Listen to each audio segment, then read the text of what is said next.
Sentémonos, por favor.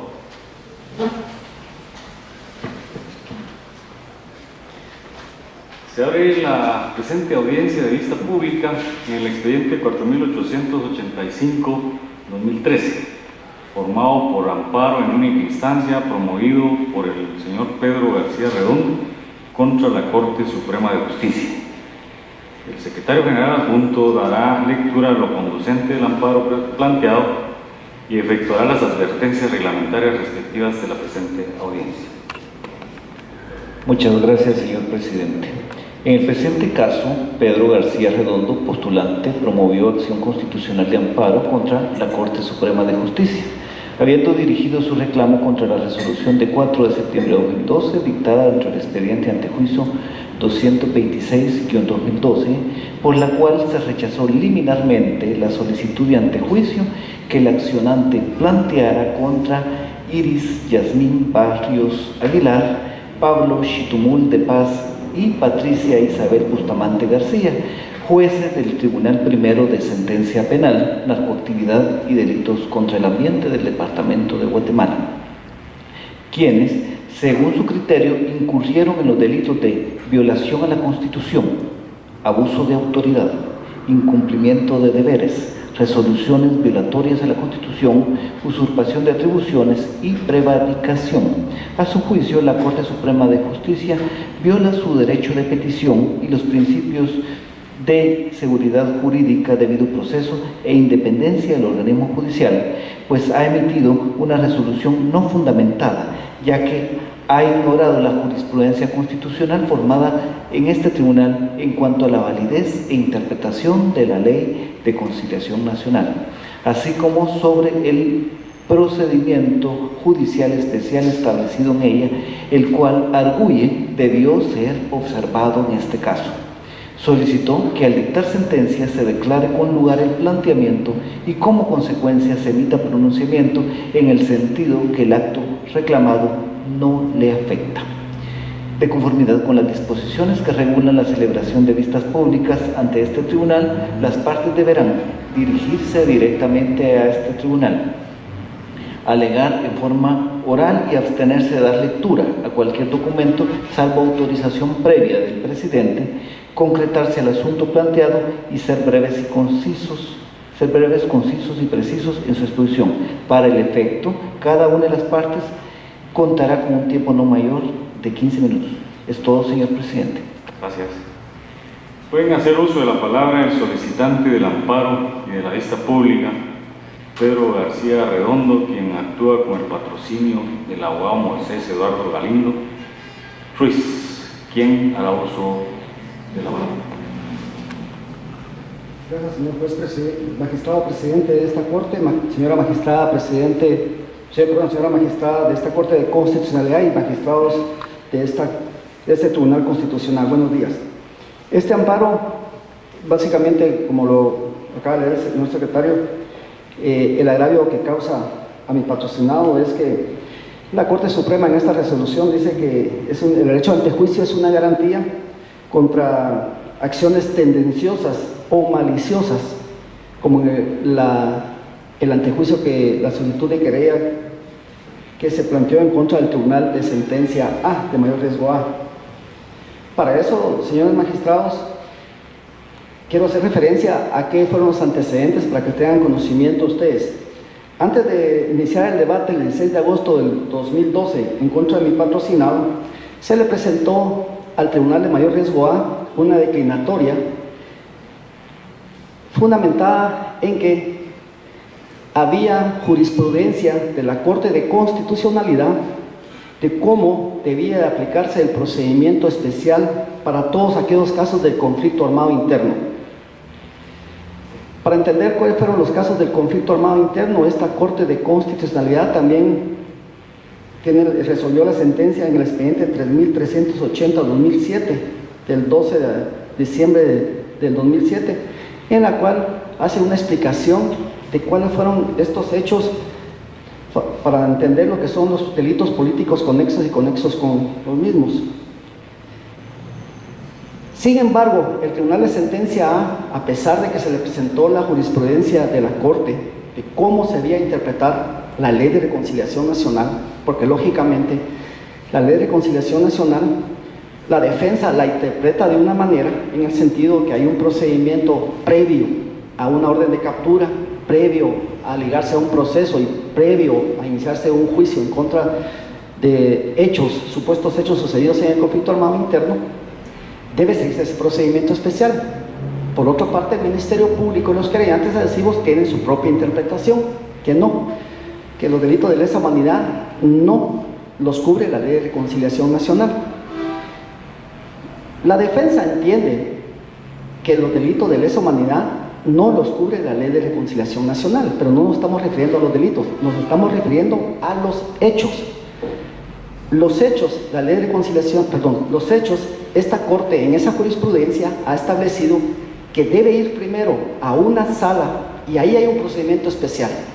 Y ese procedimiento especial ante esa sala de apelaciones va a establecer si los hechos son o no extinguidos de responsabilidad penal, en este caso si son o no de lesa humanidad. Si la sala establece en ese procedimiento especial que los hechos no son extinguidos de responsabilidad penal porque no tienen nada que ver con delitos políticos comunes conexos, pues entonces se inicia el procedimiento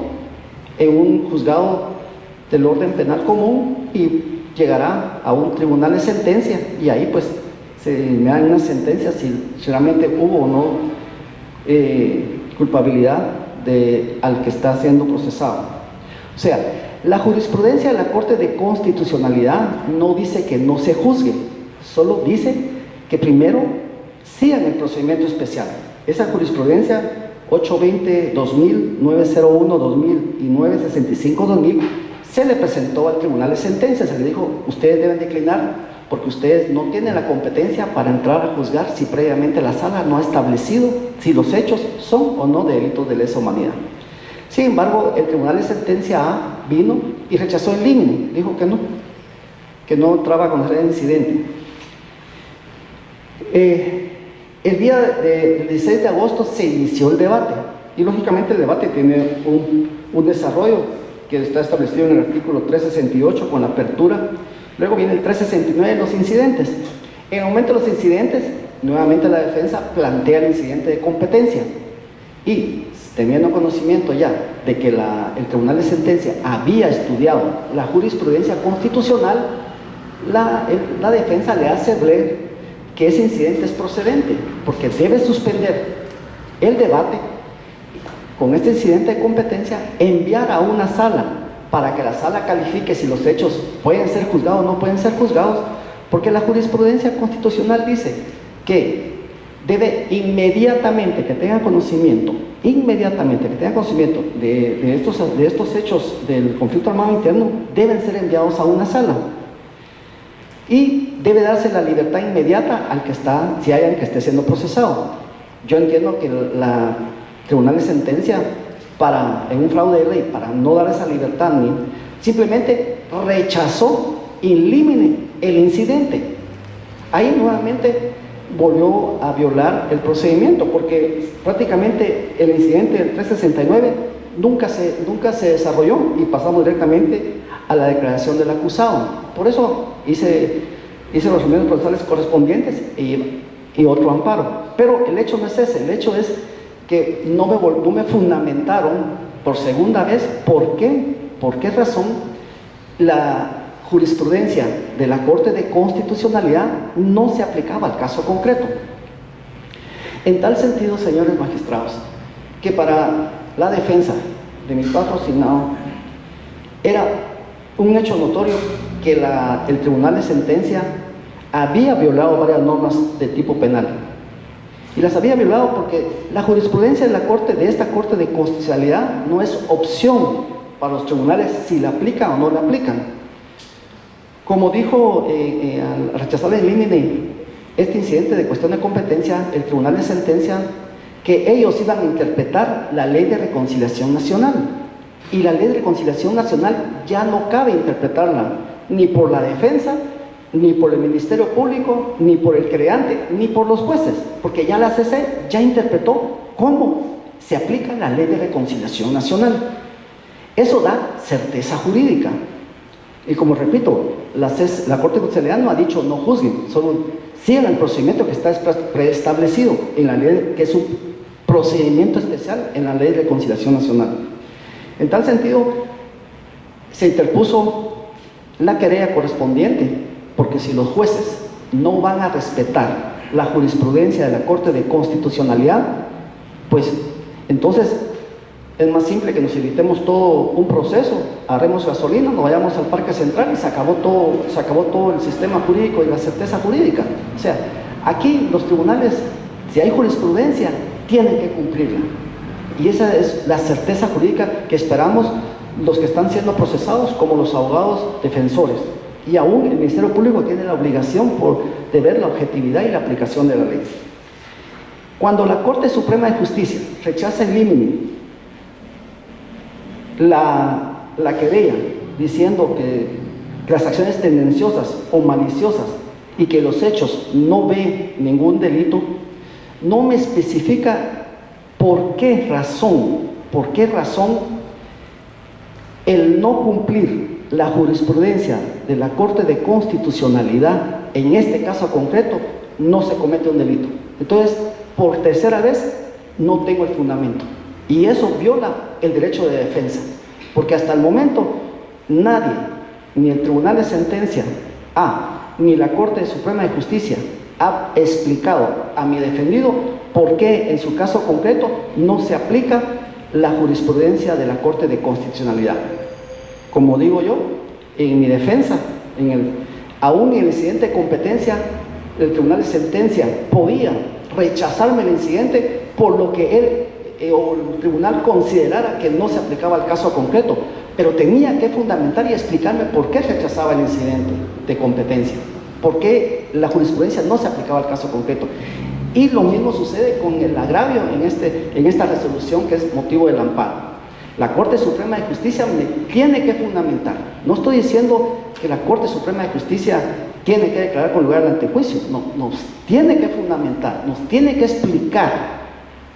en este caso, al querellante, por qué razón el Tribunal de Sentencia, al no dar cumplimiento a la jurisprudencia de la Corte de Constitucionalidad, en su caso concreto, no hay delito, tiene que fundamentarlo. En tal sentido, por no haber fundamentado esa resolución y rechazada in limine, se cometió el agravio, que es lo que nosotros alegamos como el acto recurrido, y solicitamos de esta Corte de Constitucionalidad que se declare con lugar el amparo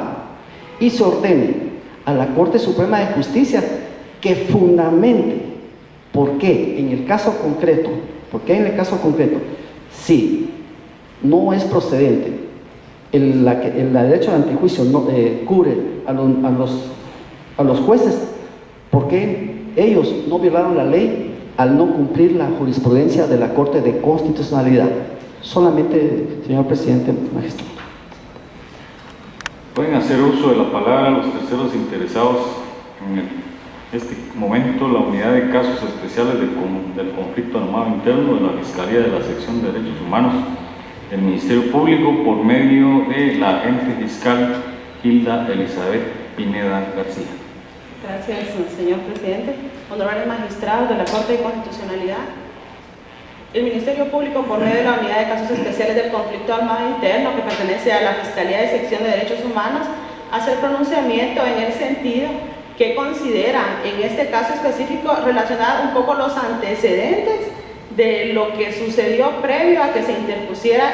esta formación o el antejuicio, la querella que refiere el abogado interponente. En este caso, el día 16 de agosto del año 2012 inició el debate oral y público en contra del señor Pedro García Redondo, en el cual se le juzgaba los delitos de desaparición forzada y delitos contra los deberes de humanidad. Este día el abogado, tal como lo indicó, presentó una cuestión incidental que fue rechazada por el honorable tribunal del Grupo A, que conocía el caso en esa fecha. En este caso específico considera la Fiscalía que el honorable tribunal, al resolver en ese sentido, lo hizo dentro de las funciones, dentro del marco legal que la ley le confiere, según el artículo 203 de la Constitución Política de la República de Guatemala, que esa resolución que emanó dentro del juicio oral y público pudo ser atacada por los medios impugnativos que la ley le confiere y que también establece y prevalece el derecho de defensa de la parte interponente. Sin embargo, ese mismo día el abogado defensor, en representación del señor Pedro García Redondo, presenta una querella el mismo 16 de agosto del año 2012 ante la Corte Suprema de Justicia, haciendo referencia a la diversidad de delitos que ya fueron indicados y que no los voy a repetir, en contra de los 3 honorables jueces del Tribunal de Sentencia del Grupo A, que son de mayor riesgo tal como es de su conocimiento. Considera el Ministerio Público que la resolución que emanó de la Honorable Corte Suprema de Justicia se encuentra apegada a derecho, y lo considera porque tal como indicó en su propia resolución, que de la querella, o sea, en la querella, al analizar la querella, los hechos vertidos o los hechos establecidos en esta querella, no se podía establecer, dice, o no habían elementos para formación de causa penal o abrir proceso judicial en contra de los funcionarios públicos. También indicó que considera, ¿verdad?, que debe tenerse en consideración que el antejuicio es una garantía procesal para los funcionarios públicos que gozan de esta para evitar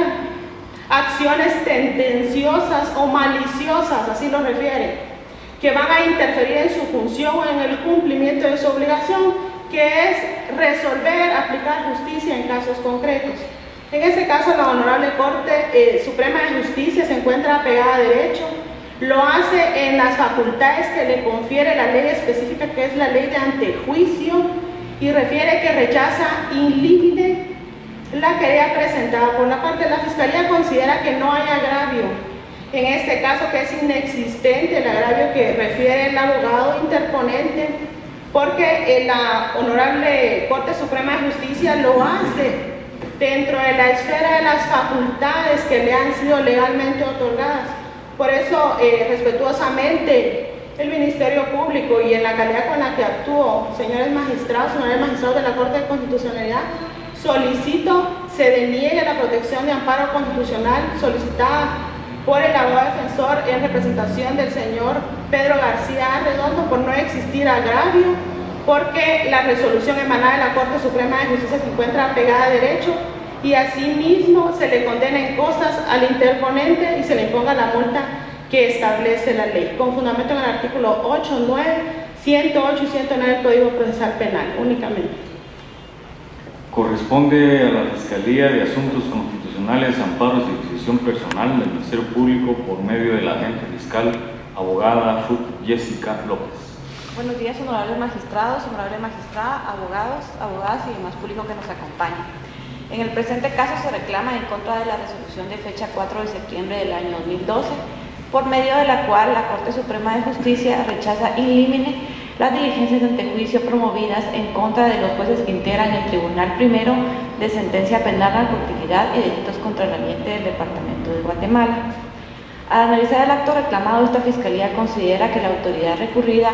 actuó de conformidad con lo que establecido en la ley en materia de antejuicio, la cual le faculta para rechazar las diligencias de antejuicio promovidas si a su criterio no constituyen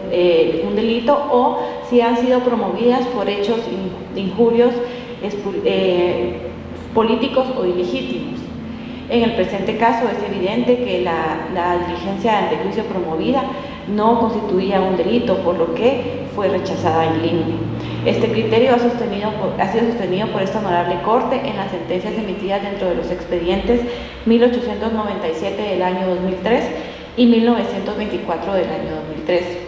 Se evidencia que no solo se encuentra ajustada a derecho la resolución que hoy se impugna, sino que el amparista pretende que nuevamente se revise el criterio valorativo emitido por la Corte Suprema de Justicia, el cual no puede ser revisado por este honorable tribunal, ya que este no es juez de los hechos del proceso, sino de la adecuación de los mismos al debido proceso. Asimismo, por su naturaleza subsidiaria y extraordinaria, el amparo no puede constituirse en una tercera instancia revisora de lo resuelto por los tribunales de jurisdicción ordinaria, ya que a estos compete con exclusividad el administrar justicia. El amparista considera que la resolución de fecha 4 de septiembre del año 2012 no se encuentra debidamente fundamentada, criterio con el cual esta Fiscalía disiente toda vez que esta honorable Corte ha manifestado en reiteradas oportunidades que una resolución, por escueta que sea su motivación, si se explica de manera clara los motivos por los cuales se llegó a esa conclusión, se tiene por bien fundamentada. Y en el presente caso, a revisar la resolución de fecha 4 de septiembre del año 2012, se establece que no solo contiene una motivación cualitativa, sino jurídicamente satisfactoria, que establece los motivos de hecho y de derecho por los cuales se arribó a la conclusión de rechazar in limine las diligencias de antejuicio promovidas por el señor Pedro García Arredondo. Por lo que esta Fiscalía, con fundamento en lo que establecen los artículos 4 y 16 de la Ley en materia de antejuicio, 203, 206 y 211 de la Constitución Política de la República de Guatemala, solicita a esta honorable Corte que al resolver se deniegue la protección constitucional solicitada y se emitan las restantes declaraciones que en derecho corresponden de conformidad con la ley de la materia únicamente. Se clausura la audiencia de vista pública.